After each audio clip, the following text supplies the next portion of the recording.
What's up, everyone, and welcome to episode 8 of Fernando's Improv Blog podcast, The Improv Life.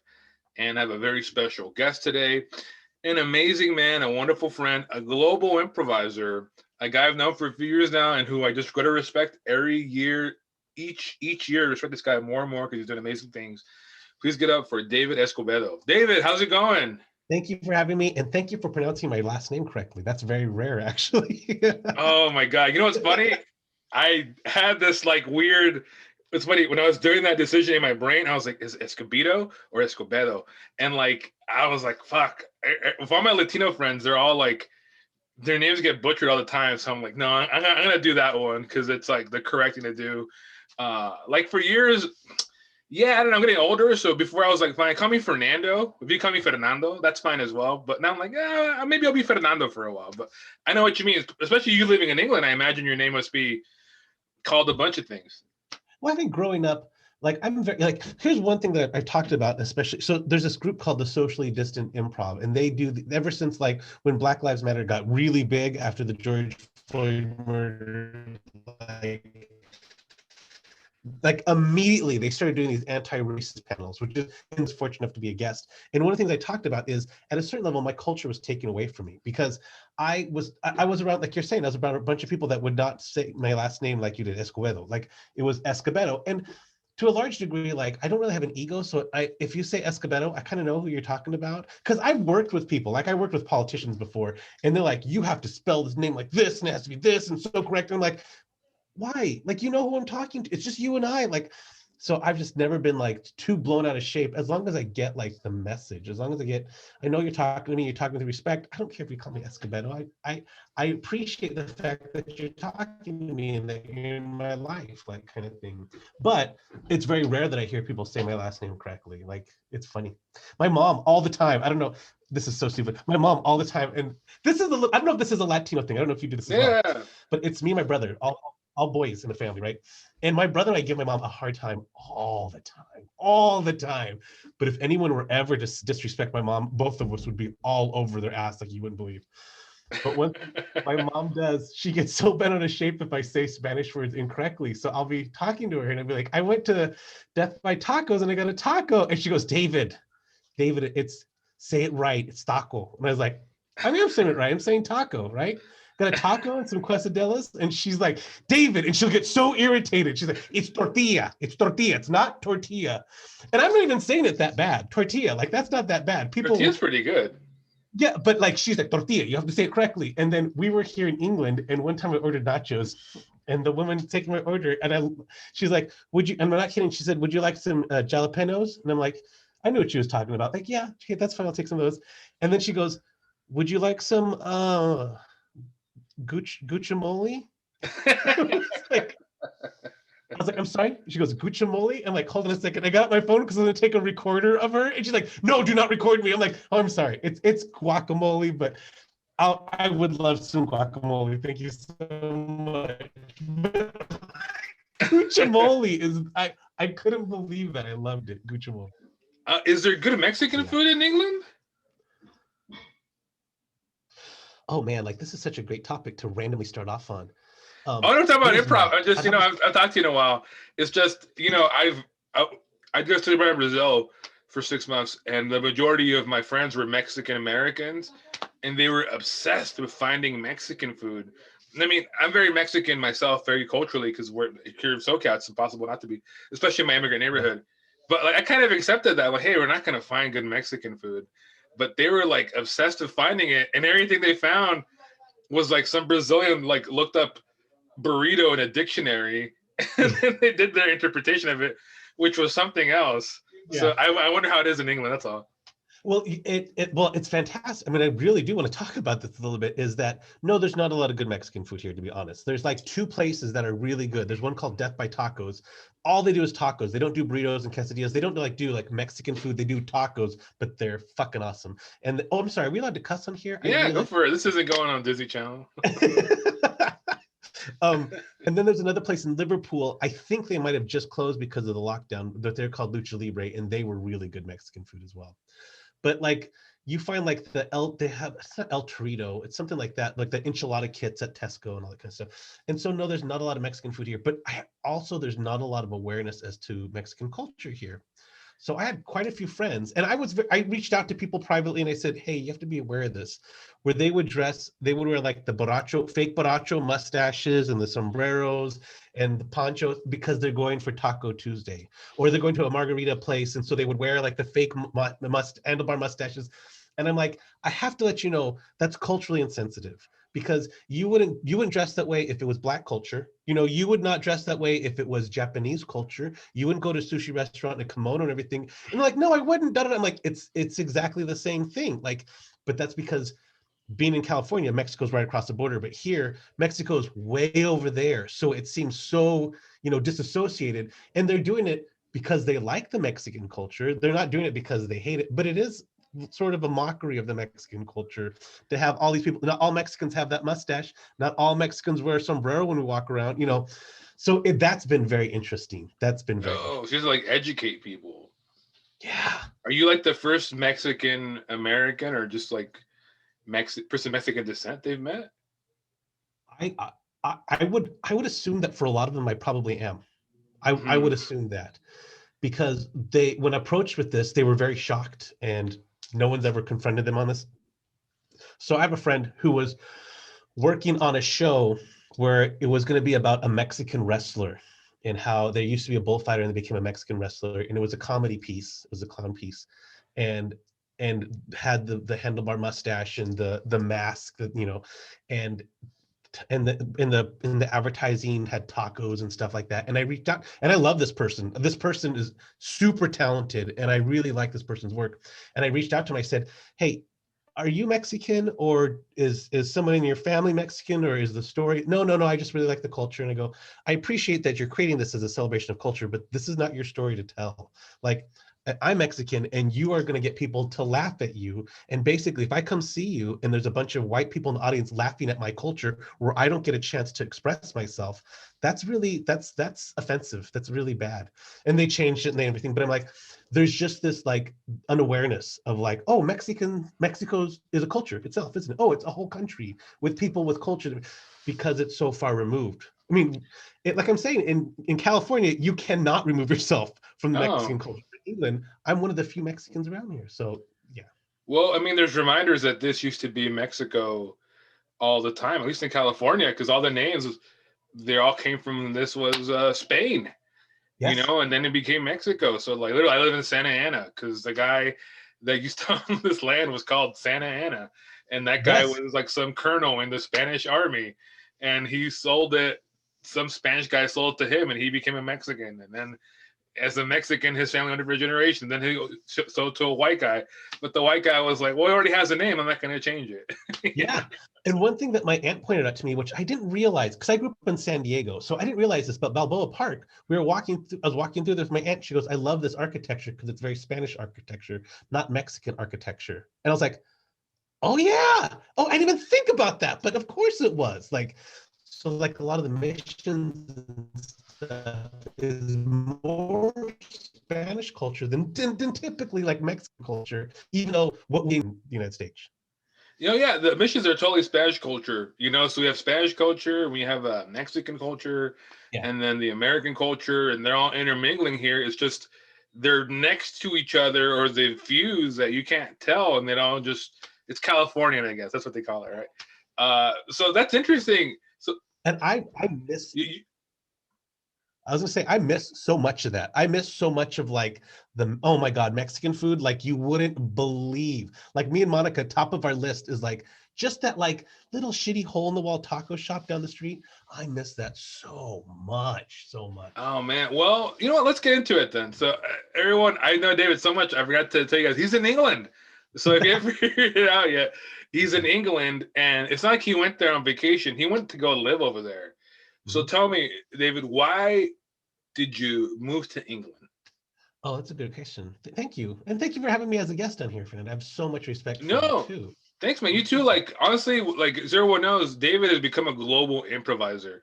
And again, it wasn't his plan. I'm not because I'm not underestimating David. It's just David just is such a good guy. He's not some evil, pulling the strings kind of guy. He's like, but he's service oriented. So, the fact that he's becoming a global improviser is really cool. But you wouldn't be able to do that had you not left SoCal.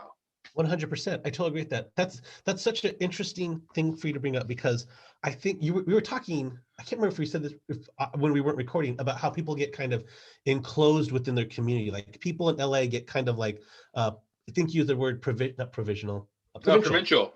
Yeah, provincial. They get very provincial, and like people, and I was saying that like in LA, it's because there's so much stuff to offer there, like with a lot of big cities are there. But but people get that way even within their communities, even within their improv communities. They get stuck with a specific school, and they don't think about reaching outside that school. They think about only looking about stage time at that school, joining teams at that school, so blah, blah, blah, blah, whatever it is. And part of it's because some schools are very tribal, and they try to create this whole like concept of family. Love it, but some improv communities weaponize it. They go, oh, you betrayed the family, or whatever it was. But I kind of fallen into that trap where I was like, well, I like this school a lot. I want to get involved with this company and be on this stage and da da da. And I realized that actually the company was holding me down because I wasn't getting the stage time I wanted. I wasn't getting to network and cooperate and create the teams that I want to create and blah, blah, blah. And I didn't really realize it at the time, because I like the community. I like the people in the community. But it wasn't until I was removed from the community and I went, I'm just going to start the Improv Boost. I'm just going to start the Improv Boost. I want to give something for free to the improv world because I've gotten so much from the improv world. And when I did that, I blossomed. I grew so much more than trying to fit into an improv school. My friend Jay Suko said, which I first class I ever took with him, first class in a course, very first class, he said this, and I went, oh my God, he blew my mind. He said, the things that are unhealthy for me have my claw marks on them. And what he meant was sometimes we like hold on to schools that we don't fit into. We hold on to communities that we want to be part of. We hold on to them so strong, we fight so hard to be in there, not realizing we don't fit there. We don't fit there. Allow yourself to fly, and you can fly so much higher. And that's kind of what happened with the Improv Boost and connecting with people around the world, is that I was so bent on trying to find stage time at one person's theater, I didn't realize I could become something much bigger than a theater myself. Wow. That is beautiful what you just said. And everyone should write that down and take heed, because I think what you said, man, it resonates with you so much, because I belong to multiple theaters. And I have an independent streak, and that's by choice, because I've seen what happens when you give yourself to one theater, and like it's like court politics, or it's really weird. When they mean family, they mean kingdom. That's what they really mean. That is I'm writing that down. That is fantastic. But it's true, man, because if you piss off the main guy, or someone in the main guy's circle doesn't like you, and there's all kinds of stupid intrigue, and in your mind, you're like, I'm just trying to do improv and like teach people or learn with people or do shows or organize. But some people see that as a threat, yes. And like, you're like, well, no, man, I'm not trying to do anything here. I'm not saying I've never been like shady or not angry or anything like that. But at some point I learned to get over it. Like, no, the improv is more important than anything. I think actually people who are good hearted, they'll see that like, oh, he's just here to help. But some people who just, they see a bad intention with what you're doing, where like my only intention is to create art or something. However, the way you treat me though is gonna change how I make future art, because you're gonna shape my way of how I interact with people or who I choose to collaborate with. So that's cool that you're like, I'm not gonna be held down by these, these petty despots of these improv theaters or whatever, and you're gonna go do your own thing. So the Improv Boost, you started that when you were in England. I started that the 2018. I started the year before I moved to England. So it had been around for a year before I actually moved to England. And then by the time I moved into England, I think it had 16,000 followers. I can't remember. And since then, we're almost at 30,000 followers. So yeah, it's been very fortunate. And everyone, David is a social media master. This is all organic growth. You can, I mean, I've worked in paid social media for a long time, at least lately I've been around it. You can get tons of followers by just paying for them. But even then, you can spend millions of dollars on an ad selling a product. People can buy your product. That doesn't mean they'll like your Facebook page. If someone likes your Facebook page, who isn't your friend or family, that means they like your content and they want more of it. So kudos to you, David. Thank you so much. I agree with you. Like you can, I don't know if you still can do this, but when I first started, like you can go on Fiverr and literally buy like 30 followers for $5 or something like that. You can literally buy followers. But then the test there is when you look at other social media accounts is when they post something, how many likes are they getting? How many people are commenting? And if they have a post or two that has 0 likes, that's not a great sign. But like if all their posts have 0 likes, if all their posts have like no comments or no shares, they've bought all their followers. No one's paying attention to what this person's saying. And that happens all the time, especially on Twitter. When a movie like casts a celebrity that's a no name or whatever, they will then all of a sudden have a verified account and they'll bump up to 10,000 followers. Like that's the standard thing is they'll get 10,000 followers, but you look at like all their history, you can even look at some of this they're posting now and nobody will be liking it. It's because all the followers are purchased. Oh my God. Well, David, so that's terrible. But I want to go back to this England thing though. So you're a year here in America and you're like, I'm not happy with my improv theaters. And I know which ones, I know at least one you're talking about, and I get it. It's all good. Not to go into it. But so then you go to England. So how was it going to England? Was like, all right, I'm here. I'm gonna just go meet people. Like, how'd you do that? Because moving to another country isn't easy. You know, I can't imagine. And then having to go and like, I don't know. It's like I'll give you an analogy: American wrestling versus Mexican wrestling. So in American wrestling, if I understand, they like lead with their right. So everything they do comes from their right when they're gonna grapple and stuff like that. In Mexican wrestling, they lead with their left, and everything they do comes from their left. And although it seems like a small switch, because everything comes from here, it's such a mind fuck. So it's rare the people who can do both. The ones who can do both are amazing, like my friend Frankie Estrella. But like I imagine it has to be like that. There must have been some like up is down or left is right here kind of thing. I don't know. Was there anything like that, or am I like not on the mark? Well, when it comes to improv, I would say like the not the skill of improv, but the community of improv, the context of improv is like 5 years behind the United States. So when I first came here, what was really big in the United States before I left was like the Me Too movement, was like the women and how they're treated in comedy, stand-up comedy as well as improv comedy. And so there's like I think it's called the Ruby Theater off of Sunset Boulevard. It just opened and it was completely a safe space for women or non-binary. And so this was becoming a big deal as people were, there was a person that was fired, artistic director of IO was fired, like all this stuff. And so that was because, so when I moved here, I saw some things where I'm like, oh, you need to talk about this. And I was very much championing like, have a sexual harassment policy in place now. I know you don't have an issue, but talk about it. Like talk about boundaries, talk about this, because it's better to have it than be reactionary. Because if you have it and set expectations, that's so much easier to enforce than, oh, something happens and, well, we never discussed this. And then the person gets away with it and moves on to the next community. So they're like 5 years. And then another thing, along with being like 5 years behind, is that like, one of my friends said this, Stuart Moses said this in a very eloquent way when he said that England is almost like a bunch of indie rock bands. Like all these improv companies exist all over the place. And they're all doing different improv and they're all doing different genres. And that is awesome. To a large degree, I'd rather have that, to be honest. Much more diversity, much more passionate people. But there are also problematic elements to that. And so one of the problematic elements to that is some of the people that were like established when I came here were toxic people. Like, well, there was one person who was so proud of the fact that they had never read a book on improv and they'd never taken a class in improv, but they're teaching this very successful course in improv. And I did take a class with them. And what they were teaching was really bad habits. They were teaching people, they're saying, okay, here's the game we're playing. Here's the game I invented. And after watching, I'm like, no, that game already exists. You didn't invent that game. You're just unaware that other games out there exist. Or my thought is, you know that it existed somewhere else. You just want to say that you invented it. But then this person would say like, here's how you tell a joke. Here's the timing. Here's the words you use. And I'm like, that's not improv, because you're not allowing that person to contribute to the scene. You're not allowing them to contribute their story to the scene or their content to the scene. You're basically scripting stuff out for them. So you have a lot of like, you said it fantastically when you said, people say family and they mean kingdoms. My friend Chris Mead says this fantastic quote of, there's nothing scarier than little kings with little empires, because they just want to cloister and they want to keep all their influence together.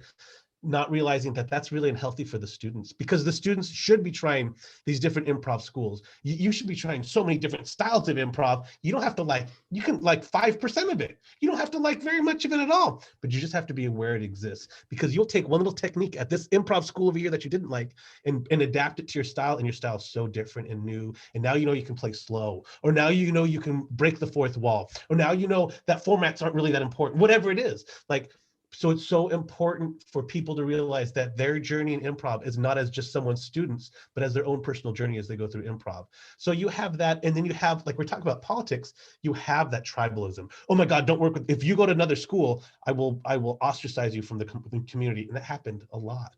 So I That's think when terrible. I came in, one thing that I did, I assume that I did differently than everyone else, is that I traveled a lot, because I would go to these tiny towns, because coming from America, I'm like, oh, that tiny town's awesome. Look at the architecture here, and look what they're eating. And for me, it's like being on a big vacation. It's like, oh, that other town is so amazing. But if you grew up here, it's just a tiny little shitty town. It'd be like if someone from England came over and went to like Torrance and went, oh my God, Torrance is amazing. You know, look at Torrance, it's so great. But then, like, some tiny, town like the, oh my God, Chula Vista is remarkable, because to them it would be a vacation, so different. So I would travel to all these small towns to work or perform with these small improv companies. And there were some people who would literally tell me like, oh yeah, we can travel. They have a train system that's fantastic here. It's easy to travel from city to city. And people would be like, oh yeah, I guess I could do that. That is an option. I can take my team of 5 people, go to like 2 cities over and perform with another team. That's totally possible. So there's Wow. something You had to that. So show them that. well, I noticed that I started doing that, and then maybe like the year later, then other people started doing that too, which is great. Please start doing that. Well, I mean, Fantastic, it's love it. it's like I'm not. I mean, England. I know it's not like a small country, but you have all these trains, and something's an hour train right away. That's not too bad. Like I drive an hour. I've driven hours. I've driven 1 hour a day for multiple days a week, for many weeks a month, many months a year. You know what I mean? Years after year to go to shows in LA. So I would rather take a train. I've done it twice. It's so inconvenient to take a train to LA to do a show. But I don't know. You try it once or twice. But the fact that you could do it over there, that's pretty amazing. But the fact that people have to be showed that they have to be taught, like, I am not confined to my birth city or my hometown or whatever. That's cool that you gave them that example. But also that tribalism is a little bit stronger here, because like there's like the Liverpool and there's the Manchester football teams. And if you get those fans together in the same pub, they will fight. And then like there's very much people stay in their own city. It's a cultural thing. Like they're proud of their city, they stay in their city and they don't leave their city. And that's their identity, because this sense of classism is very different in England. It looked like, I'm proud of being the working class. And even if you become rich and a millionaire, you're still the working class, because that's how you identify, right? Like, so Yeah. the sense of classism is like, I'm the working class in Liverpool and I will defend anything against that. So people kind of stay to their own cities and to their own class systems. And so stretching out beyond that, it just looked a little, and Americans have this reputation for talking to anybody, which I do, definitely. I'll talk to anybody, it doesn't really matter. Whereas in England, it's like, if you have a certain accent, oh, now I'm not going to talk to you. Oh, you're lower class. Whereas for American, it's like, oh, I love your accent. That's awesome. And I'll talk, I don't care. Like, it's totally cool. So yeah. That's true. Americans, we are very open, and like, I'll talk to anybody. You're right. I'm an extrovert as well, so I'll talk to anybody. But you're right. It could be a cultural thing where it's like, it doesn't matter. Like if you see someone and they want to talk to you, they'll find a reason to talk to you. Yeah. Wow, it's a lot of culture shock, a lot of cultural bridges, a lot of like adaptation you have to make. Wow, I can't imagine. It sounds like you stepped into some murky waters there, or like, I don't know, some fights or something like that. Me personally, I don't like the tribalism that much anymore. I used to. I understand having your group of people you want to collaborate with, and the word tribe. Even we should stop using that word, because I don't know if Native Americans appreciate us using that word. So maybe I'll just say group. Out of respect to my Native American friends, who are very amazing and they've taught me a lot. I think once you get into your group, you might get like group mind, or this group identity takes over, and you may get you may get lost as an individual. And I've never been that kind of guy, mostly because even my whole life I've had to like change a lot of environments, so I learned how to be me before I could be with somebody else. But it sounds like over there, like, you're just kind of like, through your example, you were just showing people this could be done differently. it's not like you're like, come follow me, I have the truth. It's just more like, hey, have you considered doing it this way? And then they're like, what? You mean we could do that? Is that kind of like what's going on?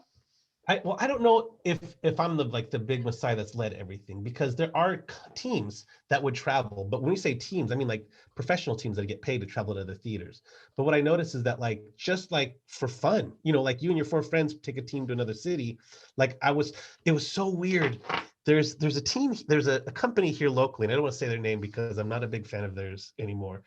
But they were very much about like, come see our show. And I told them, I go, wouldn't it be great if like you took this other team that's local and you got a guest team from out of town, and then you took all like the students from your classes, and you had a night where it's like the students get 20 minutes on stage, they get stage time, which is so important to their journeys to the stage time. You have another team in your city, so now you're sharing audience members and you're collaborating together, and then have a guest team in, which shows the students these are different styles the way it can be done, that guest, and now you've collaborated. No, I'd rather have 2 hours to myself. And I'm like, you're fucking stupid. Like improv is all about collaboration, but like I said before, there's so many people that are all about it was just me. So I started holding nights like that where I'd invite a team in and all this kind of stuff. And all of a sudden this other, they're doing it too now. Like it's fine. Just it's better for everyone if that exists. But it was so like when I say indie labels, I don't want you to think I'm shitting on the scene here, because I love it actually. Yeah, When I say indie labels, I love that this team over here developed their own style because they weren't really influenced by IO or Second City, or they just saw what they liked and started doing that. And that is fascinating to see. And it's so much different than this other team over here that did this, that just kind of grew out of nothing and decided to do their own thing too. So it's just that it's connecting the dots like neurons in the brain. It's like connect them together, and now you guys can learn from each other. Like, yeah, so I don't think I can take credit for that, because even if I was the first one to do it here, I'm not the first person who've ever done it in my entire life. So that's totally fine. Someone would have come along and done it before you, but you're the one who did it though. You should take at least a little credit. I think, I don't know how to put it. It's just because I feel I've done that to some level here in Orange County, a little bit at least. It's easy for people to think that their way is the right way, and not that I say anything wrong with that, but like, I don't know. It's like I love to listen to all kinds of music. Maybe most of it is like rock oriented. I will admit that. But there's so many different types of rock that they're all different enough. But the thing is, like, I can't imagine listening to just one type of music for the rest of my life. It'd be hard to just have one group of people in one kind of comedy all the rest of my life. I have so many amazing collaborators who have taught me so many different things and who approach comedy from so many different ways that I'm a better artist for knowing them and working with them. But had I just like stayed with the first, I don't know, 10 people I worked with, I don't know, that'd be really hard. But then again, I think what you're saying is, well, maybe I have some American bias here where I'm an American, the world is my oyster kind of thing, at least when it comes to art forms. I can go here, I can go there, I can go wherever. But like, I guess when you're over there, it's just like, well, this is my town. I'm from Liverpool or Manchester, whatever. We're going to do it this way because this is our way, where I think maybe for you and I, it's more like, no, you learn these other ways so you can find your specific way, and you keep sharpening that and keep sharpening that. And it's not because your way is the better way, it's the way that works for you. Yeah, 100%. And there's a couple of things that I've learned that are like the way that I grew up with improv was very Western centric, meaning that like the way that we learned it in the United States, or that I learned in the United States, is that like it's very like short form and long form. Those are the big things, and like initiations and all this kind of stuff. But then you move to like England, and England is more with Keith Johnstone, which is a totally different creator of improv. Like Viola Spolin was short form games and everything. Keith Johnstone is a little bit more like theatrical, like Keith Johnstone, which there's stuff about him that I love. Like one thing he is he's like kind of like fuck education, because a bad teacher can really screw you up. And I'm like, I totally agree with that. Like we don't realize that like, oh, I just don't like this teacher. You don't realize that that teacher could actually be teaching you horrible habits or be toxic or whatever it is. But a bad teacher can be bad. So he's always talks about like unlearning stuff, So, but it's weird because in England, I've learned like there's different ways to view improv. Like there's different ways to attack that scene or to look at it. And in the United Kingdom, that exists. They're definitely like absorbing a lot of this Western style improv, which is ensemble. Like in England, it was much more Johnstonian, which is like the maestro, maestro jam, where there's someone that kind of directs the long form. So it's much more like that, where you kind of have someone in charge. Like everyone's Oh. improvising something, but one person's like directing, and like the dime store novel, one person's like writing out and everyone else kind of acts it out. Whereas like the more American Western style is this more ensemble style of like the Herald, where everyone's on stage. We don't know what's going to happen, but if you say something, I'm going to support it. And if I say something, you're going to support it. And now we're all kind of supporting each other. And over the last couple of years, that's become very popular in United Kingdom. But even beyond that, especially like learning about this global improv community, the Eastern style of improv is very different. And one of the major reasons being is I'm studying this thing called individuality versus dividuality. And in the United States, in the United Kingdom, we're individualistic. That's why we have like Instagram accounts. Like, David, here's a selfie. That's why selfies are big. It's all about me, you know. And like in the United States, the American dream, you can do it. Everyone can do it themselves, kind of thing. And that also kind of exists in the United Kingdom. But the United Kingdom, it's a little bit more humble about it. It's like, you know, you can aim high, but don't aim too high, kind of thing. But in like a lot of Eastern cultures, they have something called individuality. Individuality is we're part of a larger can actually affect a lot of other people. I realized my internet became unstable. Is my voice all choppy now? Yeah, you've broken up a few times, but that's okay. Just keep going. Okay, Keep going. sorry about it. So individuality is like, yeah, you are an independent person, but your actions affect a larger community. So there's this individuality of like, my definition of my perspective is based on how I fit within my community. And it's really weird. It actually affects the way people perceive the world. So there's this picture of a tree at the end of a bridge in a forest. And people will ask, and typically if you ask people in the Western culture, United States, United Kingdom, they'll say, it's a tree, it's a picture of a tree. If you have people from the Eastern culture, they'll say it's a picture of a forest.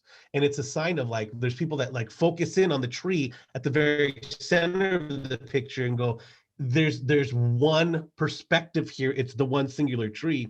And then the Eastern culture looks at the context. The context is we're looking at the existence of being in a forest.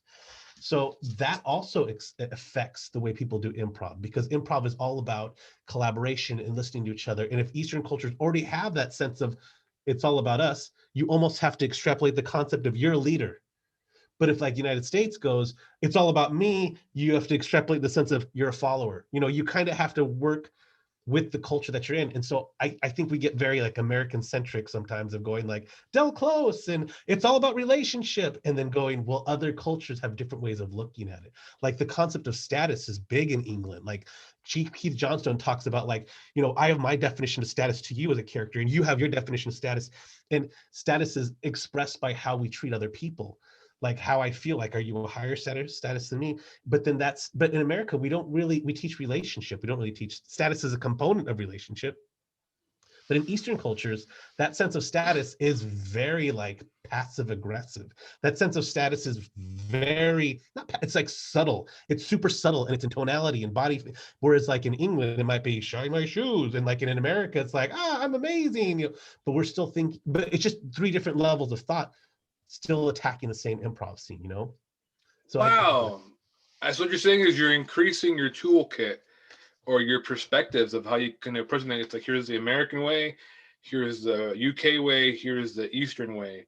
Wow, that is really cool, I think, because that gives you, you know, much more variety and diversity for how to approach a scene and where it can go. You know, I love short form, but my issue with short form sometimes is how it's taught sometimes, it can get very formulaic. It can get very formulaic, and you see the same scene over and over and over because someone is taught like this is the way it's supposed to go. Where it's like, well, no, it doesn't have to go that way, but I understand where you're coming from. But like, if you just open up this other ways of doing it, then go for it. Also, the leader follower thing, man, I think that's where the kingdom things comes into place. Because I don't know, my whole journey, and maybe I'm this person too. So what I'm gonna say maybe applies to me. I've met people who are looking for someone to follow. Do you know what I mean? Like they're looking for some like leader or something to guide them in the improv world, and they think this person will take care of them or hook them up or whatever. Do you know what I mean? And it's like, well, no, they're not. They're not going to do that. You kind of got to fend for yourself. And then the people you like and love, you do your best to help them out. But like, just because you, I don't know, pledge fealty to someone, whatever, it doesn't mean they're going to take care of you. But people keep making that mistake. so okay. There's this quote from Keith Johnstone that says, "Students need a guru." Sorry, let me read it in the intonation that I think he wants. Students need a quote guru who gives quote permission to allow forbidden thoughts into their consciousness. So Keith Johnstone, who's very like anti-education, very anti-guru, very whatever, but what he's saying is that some people are so cloistered, we learn like there's this theory that we learn to be uncreative. As kids, we're creative. We're just creative beings. We're doing amalgamations. We're synthesizing things all the time. We're cowboys in the middle of the bank. It doesn't really matter, like we're just always merging things together and being creative. But as we get older, school says, sit down, raise your hand, ask permission before you use the bathroom. Everyone wear the same uniform. Da, da, da. And so you learn you being conscripted, like you learn to be uncreative. And Keith Johnstone's really big about, you can't learn to be more creative. You can only be as creative as you are, meaning you only have the references that you've experienced and the family members and the names and the language that you can use. Like you can't be more creative than you are, but you can unlearn to be uncreative. You can learn to throw off these like, oh, you're only supposed to sit down at this time. Or you're only supposed to say these words in this situation kind of thing. So he thinks that there's people that need gurus because they need that ability to go like, I was just doing improv. Oh, you know how I was pretending to be a clown that was speaking to an alien? It's because this guru said it was okay to do that. I would never choose to do that on my own, but Fernando, as my improv guru, was giving me lessons, so I'm allowed to be a little silly. So that when I go back to my everyday life, there's no shame, I'm not embarrassed. It's because the guru gave me permission. So there are schools of thought that say, but Keith Johnson's kind of against that. He's saying that people kind of need that sometimes.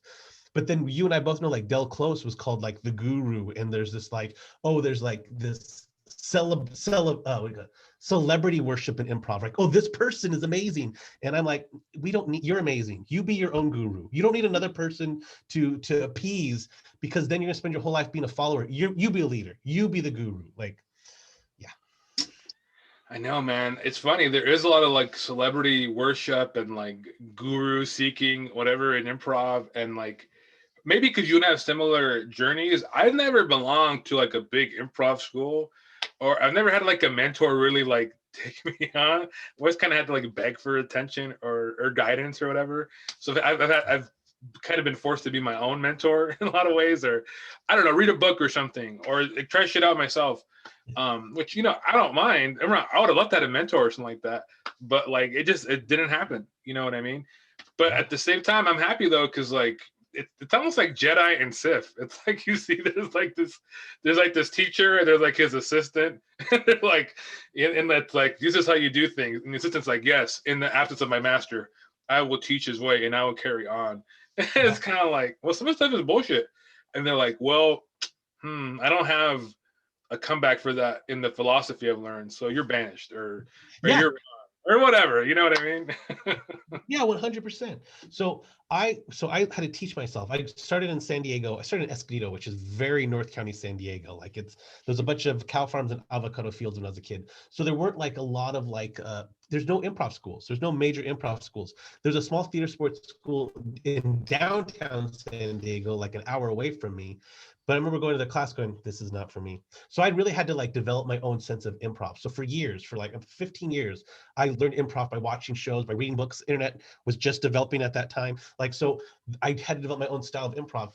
So then when I finally got to LA and I started taking Second City classes and IO classes and all these other big school classes, one thing that really deterred me away, like you're talking about the sense of belonging to a company. One thing that never really made me feel like I belong was there'd be a student making a very simple rudimentary mistake in the first class, 101 class, something like they're not turning out to the audience, or they're not speaking up loud enough, or it could be like they're negating, or they're just saying no but, or they ask, whatever it was some really rudimentary improv 101 thing. The teacher might mention it once, but then by the time you get to that level 7 class, and there's been 7 teachers, that student is still doing that, and none of the teachers have tried to correct them. That would really irritate me, especially when it was like interrupting women. Like that was a big one, where it's like, these people are literally interrupting women or tagging women out so that they could be in the class, and the teacher's not saying anything. The teacher's not saying, stop, let her finish, stop, and so they're graduating students that are still having these bad habits, that are really making these rudimentary, like simple improv mistakes, and no one's taking the time to correct them. And my belief is because the school gets paid as they keep on continuing. The school gets paid for every class that student keeps on doing. And then the teacher doesn't want to look like an asshole. But I think it's kind of important to go like, stop interrupting, or, hey, you're asking questions. So when I teach people, I'm pretty direct. I'm like, I'm not going to give them the shit sandwich. I'm not going to go, hey, you're doing really great up there. I really like your style. You do some good genre work. Let's do like something about not asking so many questions. Oh, but I love the shirt that you're wearing today. It's really great. And I'm just going to go, hey, stop asking questions. Let's see how that works out. Boom. And usually when I'll tell you, like 90% of the time when I do that, I'd almost say 100% of the time, they try it and they go, oh, okay, because they realize I don't get more money if I give you that note. I don't become an amazing teacher. I don't get anything out of giving you that note. You just get better. And so people, my students or whatever, start going, oh, okay, he's giving this note because he's just observing something that helps me out. Because it's never about, because a lot of improv is about grammar. We're teaching people grammar. We're teaching people like, you're listening to each other and here's how you express yourself, but we're not teaching them content, which is really important. And once people have learned this grammar, once people have learned this language of improv, then they can fill in the content with whatever they want. So a lot of times you're teaching people like mechanisms, stuff that's a little like less emotionally involved or invested. So you have to give people some of these notes sometimes. I just can't hear you. Like, could you be louder? And if I'm going through an entire course at one of the largest schools in the United States, possibly the world of improv, and teachers aren't giving that notes, what am I going to look like at the end of that improv course? Like, am I still going to have these bad habits? Because you're not making me a better student. And then the last thing that made me go, I don't really belong in this school, is all the stuff they're teaching on in classes, all the stuff that's like yes and all this kind of stuff, truth and comedy. When I go see the shows, people in shows aren't doing that.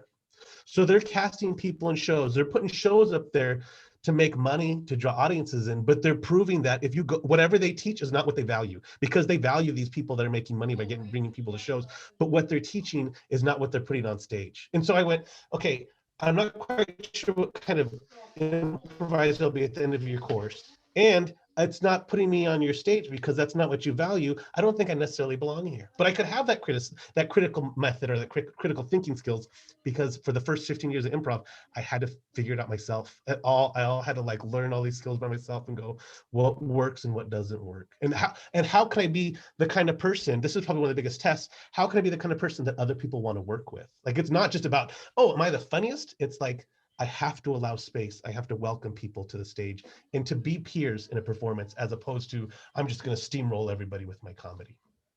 Wow, dude. Everyone write that down. That was amazing. That was amazing, dude. Thank you so much for saying that. I direct sketch comedy as well, in addition to like coaching improv. Probably direct sketch more now than coach improv. I haven't done, I don't know why, because of the pandemic.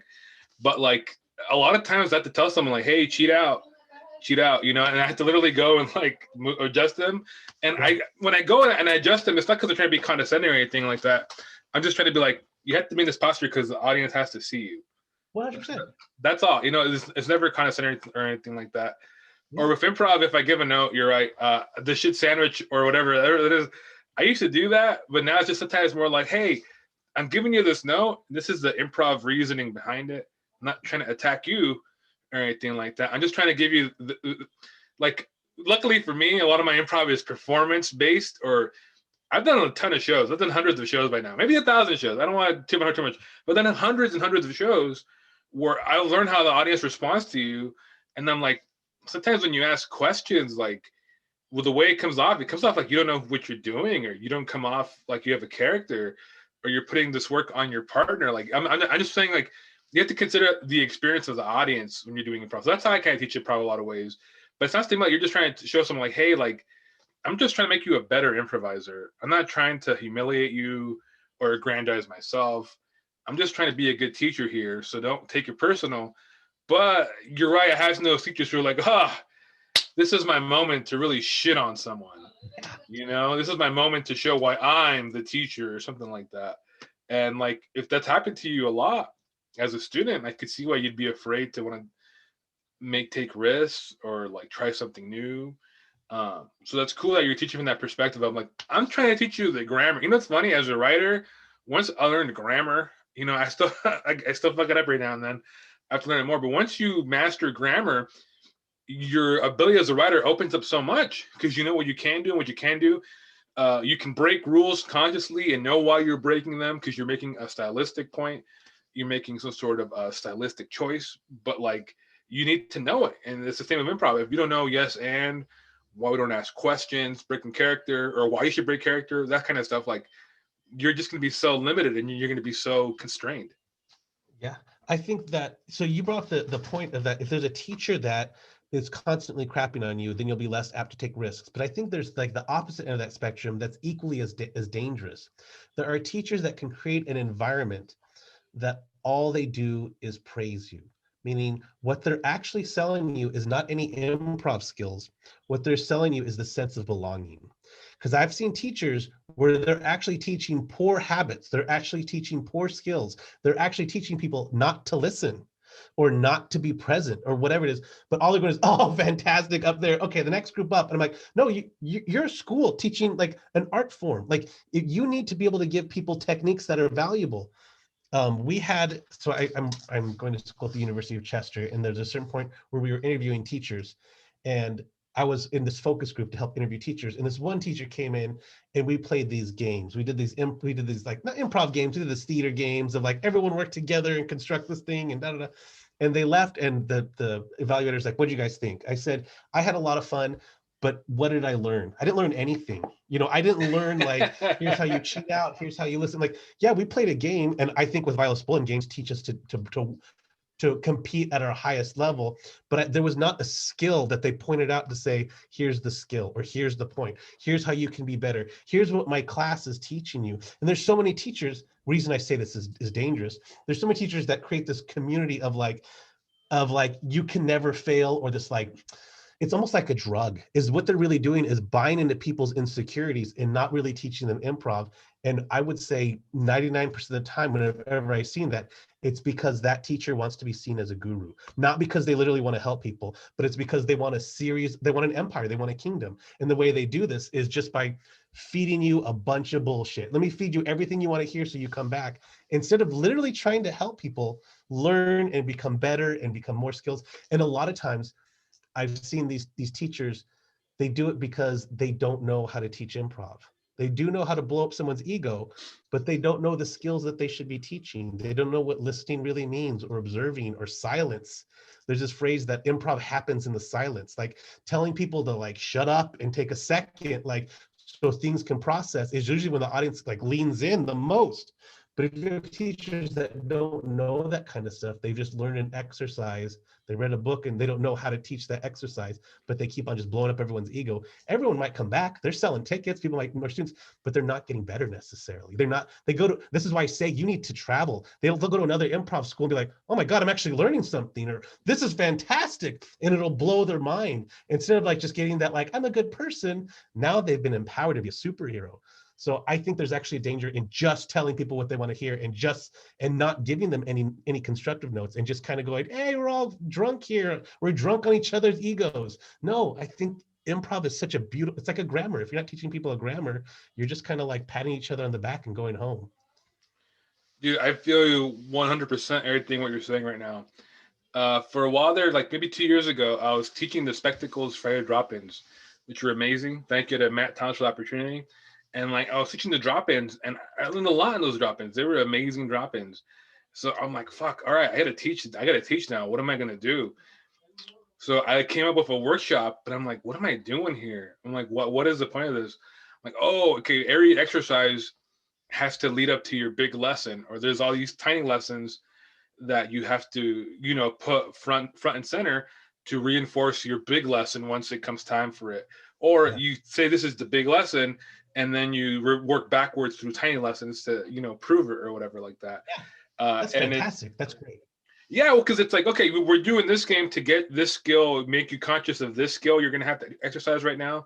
And we're going to do like a harder version of that. And then there's like a test of it. And then, yay, workshop is over. Hopefully you're more aware of the skill or of this habit or of this point of view for going into an improv scene. So whenever I taught, I would always make sure that someone had something to walk away with. But I've definitely been to workshops or things like that where it's like, yeah, that's fun, but I can personally extrapolate my knowledge from it or whatever wisdom I can take away from it. But What about everyone else who's new? Did they get it? Do they understand? Do they know why we did this exercise? You know, we just kind of had fun and bonded, which, you know, I think what you're saying is like gurus sell community, they sell bonds, they don't necessarily sell skills.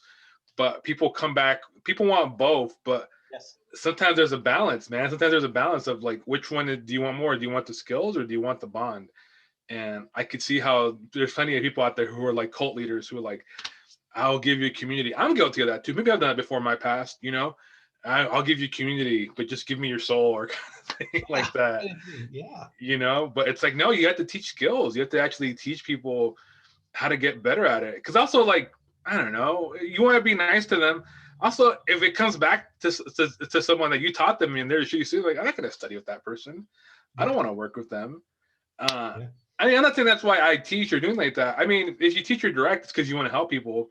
But, you know, I'm a good person. And someone told me recently, I forget who it was, you have to remember not everyone's like you know? And you and I have very similar intentions of improv. So you and I are good guys, but there's a lot of bad guys in improv. And I guess what you were saying earlier, back to England, I guess in England, you might see some bad guys out there or potential bad guys just because there's not harassment policies and stuff like that. Or there's people who are cultivating cults or cultivating this like only our group, you can't go anywhere else. I don't know. It's just interesting. The harassment one, man, that was such a big thing over here. That was such a big thing over here. And I'm glad it was. And there's still such a long way to go because there's still so many teachers and improvisers who are like, ooh, who's the new girl in the drop-in? Oh, I'm gonna go talk to her, or something like that. Oh, I'm gonna cultivate a relationship with this woman or whatever like that, you know? And like at least here, I mean, we have a long way to go as just as men. I think men are just terrible. Like I mean, I think at least we're aware of like, no, we have to create a space where everyone can feel safe. And there's a long way to go. That I'm glad Me Too happened. But you're saying in England, that's one component that they're still behind. You know what? Sorry for put you in the hot seat with that one. I would say that. No. I thank you because it allows me to actually detail my thought. What I'm trying to say is, what I would say they're behind in is actually having a sexual harassment policy or having those conversations. They're starting to have them now. But before that, it's like, we're just a bunch of friends getting together. We don't have to talk about boundaries. And like, you have to, or you'll stop being friends by the end of the year. Because if someone touches you or makes an inappropriate joke in a certain way, and you haven't discussed, hey, these are my boundaries. There's this woman called Brene Brown, who I love. And she says, you can't have vulnerability without having boundaries. Like, you need to have boundaries so that it feels like a safe space. But if you don't talk about that, then some shit's going to go down. And then you have to react to something you never talked about, as opposed to being proactive about it and saying, here's the expectations that we're going to set forth. And Now they were behind. They're, like I said, they're getting better on sexual harassment policies and conversation about boundaries. Now people are talking about it a lot more. When I first got here, it was like, we don't do that. You know, we don't talk about that. Or I would mention it and they go, I guess we have to do that. And I'm like, yeah, you do. I know you just laughed it off, but you really do. But I wouldn't say that they're behind the United States, because I think that's also very arrogant of me to say that, because there are areas of the United States, because also the United States is, like you mentioned earlier, England's small, United States is huge, right? Like England can fit like in California almost in landmass, but like there are parts of the United States that still have that sort of problem. There are companies, I know of a company in San Diego that the dude was so bad to other people that he was asked to leave and just started his own company. So now he's the artistic director of another company where he's doing shitty stuff to women. And so I can't say that England is better than the United States. It still happens in the United States, but England is starting to be better about talking about it. And that's one of the biggest things, is that like, in England, they have what we don't really have in the United States. They have history. You know, United States, it's funny. There's so many buildings in my city that are older than my country. You know, there's a building that was built, the cathedral was built in 1604. You know, like it's older than the United States. It blows my mind. And I always think it's sad that the United States was just shitty to the Native Americans, because think about how much beautiful history we could have walking through those areas. Like, oh my God, that'd have been like mind blowing, but we got rid of it all. But one of the reasons that England has this history is because they've conserved it. They have traditions. They have traditions. That's a historic landmark. We're not going to touch that. Here's the traditions we've been doing for years. We're not going to touch that. But these traditions are also systemically racist or they're misogynist, systemically misogynist, and they look at it as like, oh, this is just tradition, or it excludes LGBTQI, like, because these are newer movements when it comes to hundreds and hundreds of years of history. These are newer movements. So that is so just talking about it, especially talking about race, is a very different thing in the United Kingdom than it is in the United States. In the United States, you can show videos of someone getting hit. And if I don't know how this would happen, but if you and I were opposite sides of the and I was like, look, Fernando, you can look at this person, and then we'd fight and talk about it, right? In the United Kingdom, there's this, in England at least, there's like this proper attitude of, we don't really want to make people feel uncomfortable, and you don't really see the videos. It's like, we all kind of know it's there, but we're not really yet ready to feel uncomfortable talking about it. So that works against me, because I'm very direct for someone being from the United States. And so people from the United States are considered very direct. Like, if I have an issue, I'm going to say, hey, I think there needs to be more representation in your team. People in England are like, oh my God. And so then they freak out, and they either panic and they try to help me out. Okay, they talk to me, or they panic and they make me the bad guy. How dare you? You're the asshole. I can't believe you're saying that about stuff. And I'm like, I don't care if you think I'm the asshole. Take a picture of your team over the last 10 years. How many people of color have been on the team, or has it been all white people? Oh, we're working on it. I'll talk to you next year. I'll find out if you're still working on it. But that's me being direct, right? That's the way kind of you and I would handle stuff in the United States. But in England, it's much more this passive aggressive, like, we're going to be polite and talk about it. And so just having these conversations about boundaries and sexual harassment, that's where I say that they were behind. But now that we're talking about it, that's huge advances. I like that we're doing it. And people are starting to talk about representation in their improv teams, which is good. But it's a little behind still. It's a little behind. Well, that's great. Even here though, man, even here, like the whole race thing and improv, that's even a recent thing. And like, for those of you who know me, I try to work exclusively with as much BIPOC as possible. I'm not saying I don't work with white people anymore, but I had a breaking point a few years ago where I was like, what the fuck am I doing being a token all the time? Or having to explain my culture to people in sketch teams or improv groups. Like, I'm just tired of it. And once I opened up, not to say opened up, but I just leaned into the direction of, like, we're working with BIPOC, man, my art exploded in a new and different way. But the thing is, I was out and open and direct about it. Hey, I'm going to start a POC sketch team. I'm going to work with others that are a POC sketch team. I'm going to do an all-Latinx group because I'm tired of working with white people, because I'm tired of their bullshit. What you're saying is, in England, if I did that, I'd be like a pariah or something, or it'd be very controversial. Where here, it's like, yeah, even the white people are like, yeah, man, fuck us. Don't work with us. Because they're allies. A lot of them are great. A lot of them are allies, and they want to help. And all of them are wise enough to be like, I can help by just applauding and like being on the sidelines. Those are the great ones. Okay, yeah, that's what I'm saying. You're joking about that. You're joking about that, but there are, and I totally agree. There are allies that are like, yeah, fuck us. I'm like, and they applaud from the side. That's fantastic, though. Like, I totally agree with you. No, they're amazing. A lot of them are my friends, and they like apply all the time. And what's funny is, though, if I'm gonna go work with them, I'm like, oh, you guys are amazing. I want to work with you guys because you guys are great. You're the ones who are amazing. Like, we're all amazing, but it's like I was forced to make that choice because of my experiences.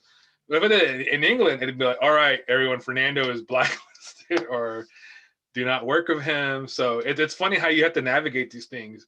One more thing I want to talk about is this Eastern improv. How did you start learning about Eastern improv, or like getting involved? Honestly, I can't speak to it too much because I don't feel like I know enough about it. I'm just still like, here's the thing. Like, I think in improv, what we learn, there's a lot of stuff in improv that we learn that we take in our everyday life. And one of the things that I've learned in improv is allow yourself to suck at something new. Like, that's what I think improv, we talk a lot about failure. Like, oh, yay, failure. And I'm like, it's not about failure. We're not celebrating failure. We're not clapping because you failed. We're clapping because you took a risk. And if you had succeeded, you wouldn't need positive reinforcement. But the fact that you quote unquote failed, we want to tell you, risk again, take that risk again, and we'll celebrate every risk you take, because in the risk is where the genius happens. So I want to say that right now, like, I don't know enough about the Eastern cultures and the Eastern improv to really talk with a lot of education on it. But where I have found like a lot of good education is Ari Whittelayer, Improv on Facebook. he has some fantastic blogs on culture. And there is an improv group now, it's called, there's a group page, which is really interesting, called Improvisers and Food. And the whole concept is we talk about food, but food is super cultural, you know.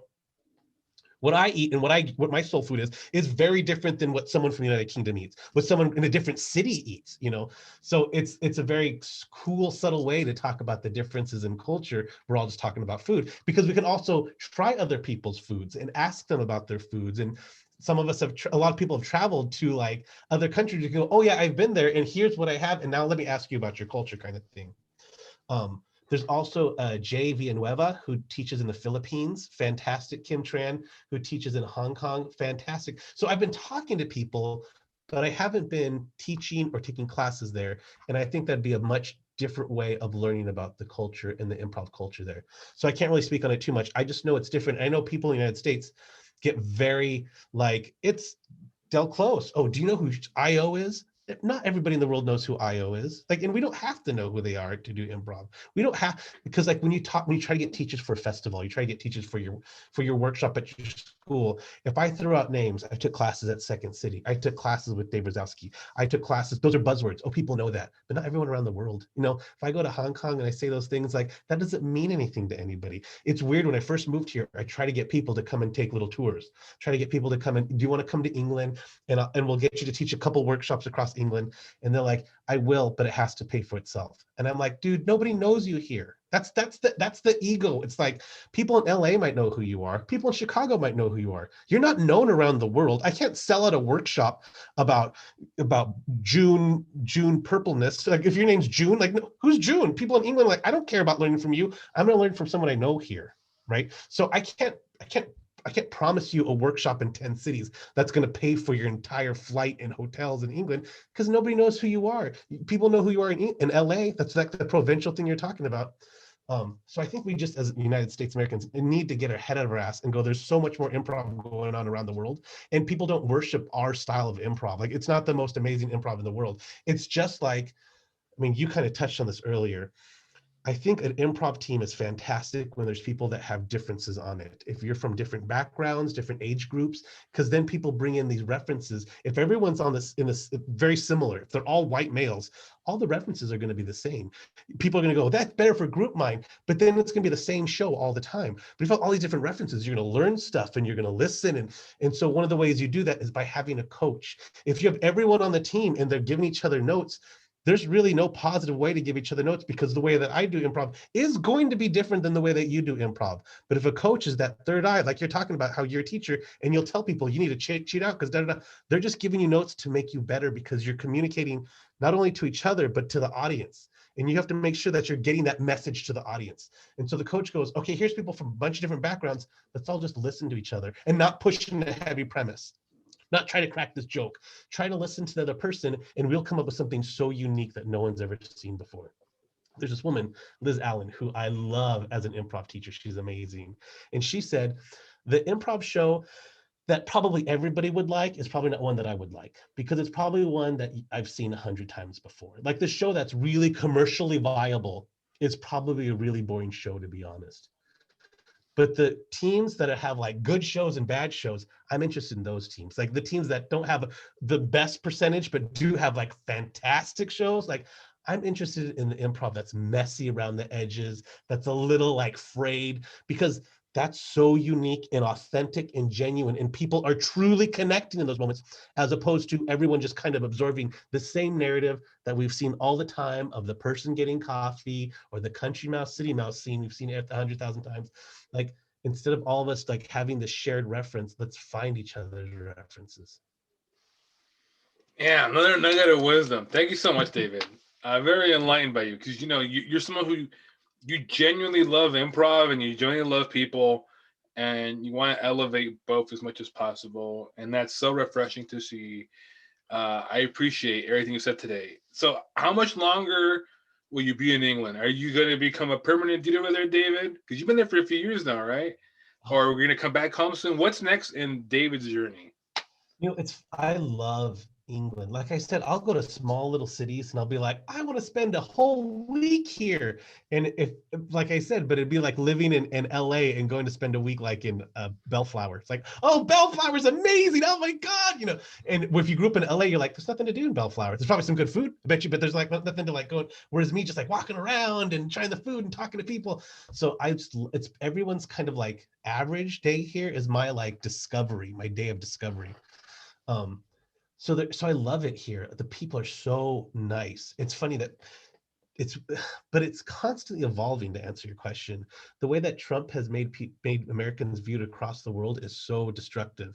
The way that people view Americans is like, I can't believe you have the Electoral College. And I'm like, I can't believe it either.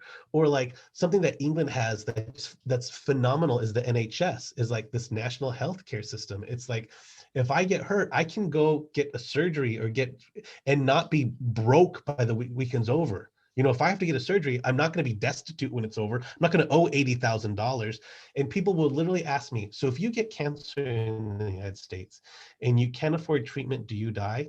Fuck yeah, they say goodbye to you. You might get like ER, but like then your family's paying out the nose for everything. And that's why Breaking Bad got big, is that we could empathize with a high school teacher that turns to selling drugs in order to pay for medical bills and take care of his family. He became a hero. So there's little things like that. Those aren't even little things. There's great things like that. Another thing in England that I love is your average, this stuff blows my mind and I get really like furious about this.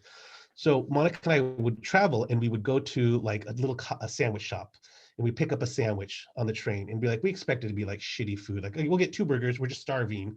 And we eat it and like, this is actually really good. This is actually high quality bread. And we talk to people, it's like, yeah, well, because we have food regulations. I was like, keep those food regulations. Because if we went to like a 7-Eleven in like Long Beach and picked up like a hot dog off those rotating hot dog things, dude, that will mess you up. Like, I wouldn't touch those kind of things, you know, like, because you don't know, it's gonna come out at you really fast. Like, so like their average food, because of their food laws, is their baked stuff is 10 times better than anything we have in America because it's so processed. In America, Monica was gluten intolerant and she started getting an allergic reaction to dairy. Here she can eat it all. It's nothing. It's because everything in America is so highly processed. So yes, but with Brexit, but with the Tory government, which is like a very conservative government, those things are slowly changing. I tell people like, you never want to get rid of your NHS. You never want to get rid of your food regulations. And they're like, it'll never happen. And I'm like, that's why they're going to take it away from you. They're slowly going to defund it until it's like really shitty. And then you're going to ask them to take it away. But like that stuff is amazing. The average day feels like a magical day here. It's fantastic. But our student visa runs out because I'm going for my PhD in improv. My student visa runs out in 2 years. Monica's going for her undergrad in travel tourism and she finishes this year and her visa will be up. So we're not quite sure if we're moving back to the United States at the end of this year or what. We're not quite sure what the future holds. But I will say that we kind of didn't know what the future was going to hold by moving here. We just kind of rolled the dice and was going to see what's going to happen. And it's just like in improv, we took a big risk. And everything that I have in my life that I love and I value, my wife, moving to England, all this kind of stuff, is because I took a risk to get it. As I said, you know, this might not go great, this might not be amazing, but it will be nothing if I don't take a risk to try to get it. So we took a risk. We don't know what the end of this year is going to be like. We'll take a big risk then, but it's like improv. We kind of accept the reality and just make it a little bit better. So we'll try to do whatever comes at us and make it a little bit better.